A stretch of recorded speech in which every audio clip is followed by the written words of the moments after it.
السلام علیکم۔ Urdu centre hub میں خوش آمدید۔ ایک روایت جو کہ سب نے صرف آدھے سے بھی کم سنی ہے۔ ایک بزم کے اندر علی رضی اللہ عنہ سے سوال ہوا، یا علی، کون سے جانور بچے دیتے ہیں اور کون سے جانور انڈے دیتے ہیں؟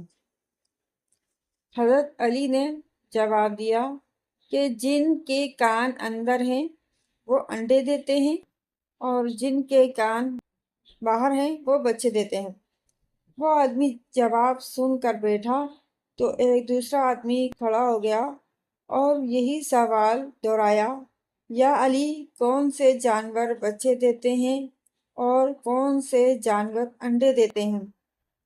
اب سائل بدلا تو حضرت علی رضی اللہ تعالیٰ عنہ نے بھی خیرات بدلی، چونکہ علی کبھی بھی نئے سائل کو پرانی خیرات نہیں دیتے، اس لیے علی کا جواب بھی بدلا۔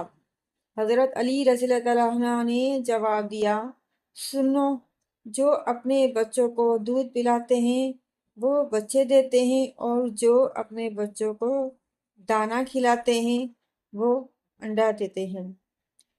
دوسرا آدمی جواب سن کر بیٹھا تو ایک تیسرا آدمی کھڑا ہو گیا اور یہی سوال دہرایا، یا علی، کون سے جانور بچے دیتے ہیں اور کون سے جانور انڈے دیتے ہیں؟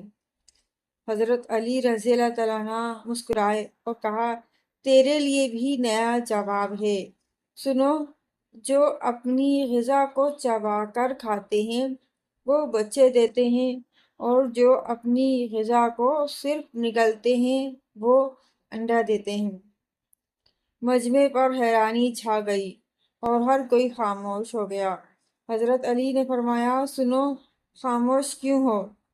اگر اب بھی کسی کی تسلی نہیں ہوئی تو سوال کرو۔ میں ابو طالب کا بیٹا ہوں، علی، تمہیں قیامت تک دعوت دیتا ہوں۔ تم یہی سوال دہراتے رہو، میں ہر دفعہ تمہیں نیا جواب دیتا رہوں گا۔